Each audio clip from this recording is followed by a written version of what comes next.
when Ashley comes into our house. We're all sitting around having a great time. It's a man's world. And all of a sudden, here comes this bleach blonde bimbo in, Ashley. Ashley Roberts is there throughout as well. She turns up at certain bits. And it was a strange decision, actually, to have her there as well, because this is a period where they had a lot of beautiful divas. Yeah. And it seems a strange thing not to... What I think they had originally done is they wanted to sell this to network television. They thought that this was going to be the latest in a long line of them going, we're a multimedia company, we're an entertainment industry titan.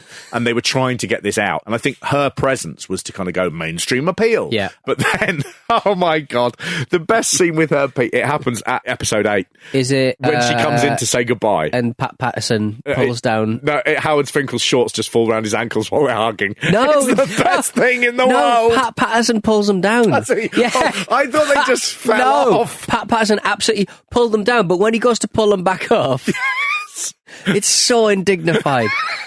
I've written the words, it's so undignified under that, yeah. It's so undignified. And yeah, he pulls his pants down. And when he pulls them up, it seems that Pat Patterson has managed to actually damage them so they can't be pulled back up.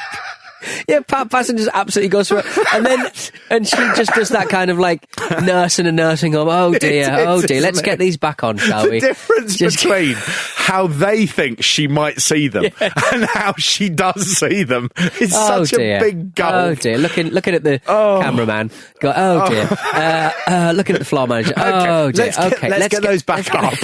There we go. Okay, are you okay?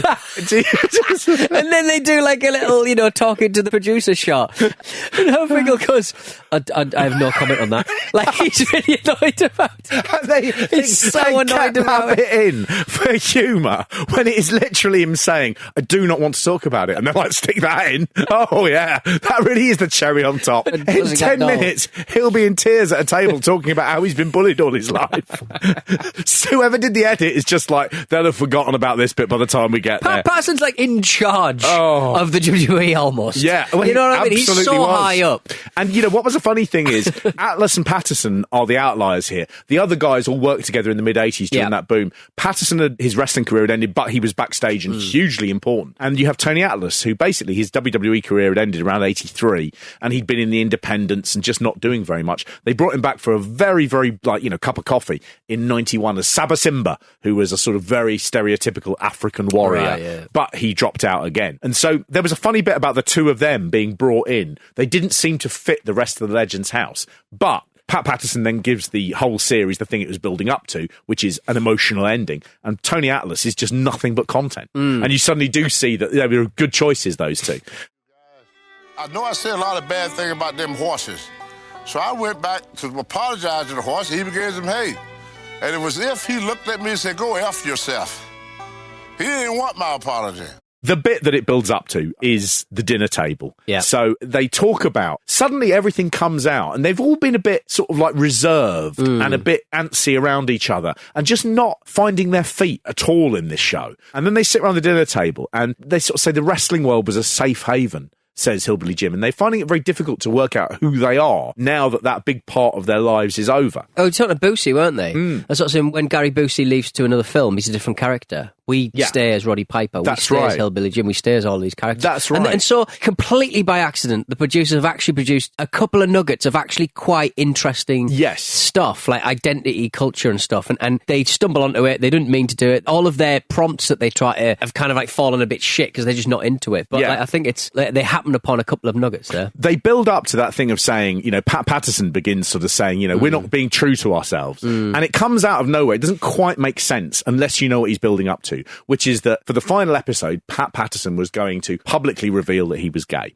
This is slightly difficult for the producers to do because they want to make it look like this is going to be a huge revelation. But everyone knew. Everyone in wrestling knew. Yeah. If you read the Wrestling Observer, you knew. What they do in this is none of the people are willing to go, I have no idea what Pat's going to be talking about, but it sounds explosive. And so they're all going, if Pat has something that he wishes to say publicly, then I'm really hoping that it will be something that makes his life... So they're obviously hinting they all know what it's going to be. Yeah. But what happens in that funny, fertile environment where they're talking, where Pat Patterson is doing these lines trying to build it towards what they're going for, where he's going, we're not being true to ourselves. We don't talk about the real peoples that we ours. It's got a bit German. And most people don't know. They think we're just, mechanical people. We're not dolls. We're not mechanics. We're real people. We're human beings. There's suddenly a bit in episode 7 where Jimmy Hart begins talking about losing his daughter. Incredible. She died. And he's talking to Tony Atlas about it. The man that he said 10 minutes talking with Tony Atlas is 10 minutes wasted. And that Tony Atlas says, I'm a banana. And Jimmy Hart just breaks down. And it's so moving the way that Tony Atlas reacts to it. And he goes over and he just gives him a hug. And it's just a beautiful moment. Atlas, who is painted in this as being basically an idiot and just the world's stupidest man. He just sort of says the strongest man in the house is the smallest man. And he talks about how he can't believe how strong he is. And you suddenly notice this thing. You go, what's happening in this show? And what's happening is these men have stopped going, we're part of a silly game show. And they're just going, God, our lives are moving on. What does this all mean? And by the time you get to episode 8, you've got them sitting around a dinner table. And for 25 minutes, every single one of them is just sobbing at the table. It's absolutely unbelievable. They talk about the greatest moments in their lives. It then goes to Tony Atlas, who says, in 1989, I was sleeping rough. I was in a park, dumpster diving for food. He said, and I was dug out of the ice by a woman who put me in her car like a sack of potatoes and drove me home, and I ended up marrying her. And he said, the greatest moment of my life was marrying that woman. Don't know how that reconciles with the last 10 years where he seems to spend a lot of time with other women standing on his face. Yeah, well, look. But, whatever it is. You get Hillbilly Jim saying, my greatest moment was buying my mum a house and a car. We grew up in the projects. Hillbilly Jim in the projects? You get Mean Gene breaks down talking about how his wife gave him a kidney. Yeah, I mean, again, I didn't expect that either. No. My wife, my kidney was shot and my wife... And he can't get through it. Yeah. And all of them, instead of going...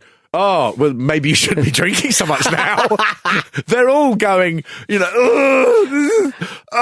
beautiful. I think Piper's admission is just, I've got 4 kids. Yes. and he's a grandfather. And he's a grandfather. And it cuts to Pat Patterson going, I didn't even know Piper was a grandfather.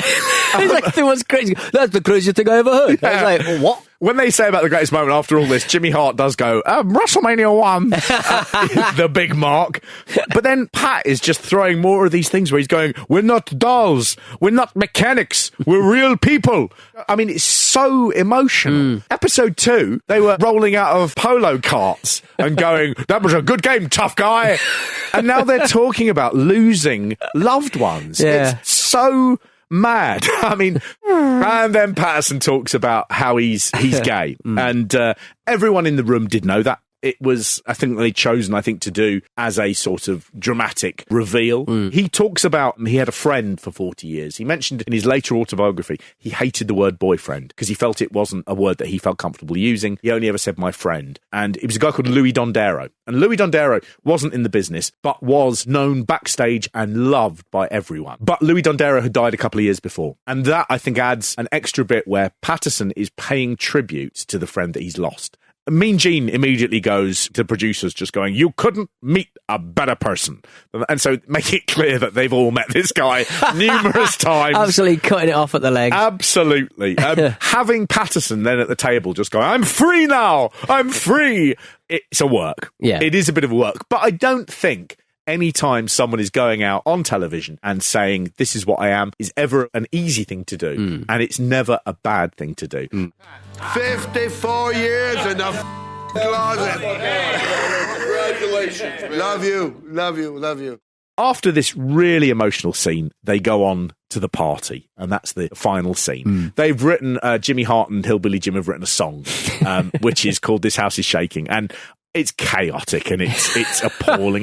Piper is playing electric bagpipes at one point. Yeah, it doesn't really fit in with the rest of the bits and bobs, really. No, and it's a shit venue, and it's just the people who are invited as well. I don't know who they are, but they're just middle-aged, weird, middle America people. There's no one dynamic or exciting apart from a pussycat doll in the middle of it. And it ends with Patterson singing My Way. Now the end is near, and so I face the final curtain. what's amazing about this is it shouldn't have worked because of the venue, because of the typical song, and because it's a non-professional singing it.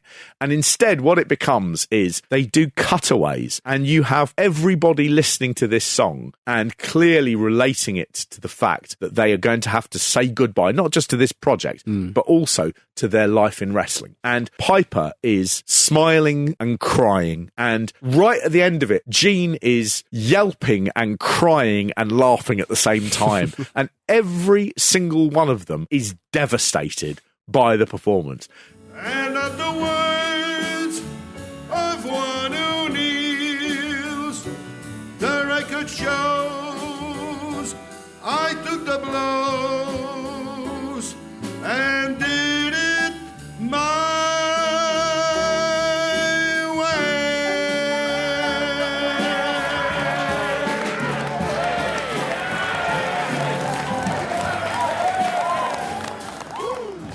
It's such a weird, uneven show that builds to something that nobody could have seen coming. And by the time you get to the end, you go, this is art. This is the greatest half hour of reality TV I have ever watched in my life. They did talk about making Legends House Series 2. Why are they not? Why is this just not the main product now? Why isn't all wrestling just this? What ended up happening is it happened in about 2015 when they were talking about it. They had budget cuts in WWE. They just sort of said, do you know what? I don't think people are buying the network for Legends House. So why are we going to make a second one? Why? Because you owe it to art. Fucking brilliant. Sometimes people can control their rectum. My rectum was controlling me. I mean, it just flew open whenever it wanted. Just boom, boom, boom, boom, boom. I just felt bad for everybody that was around me that day. I have no comment on that.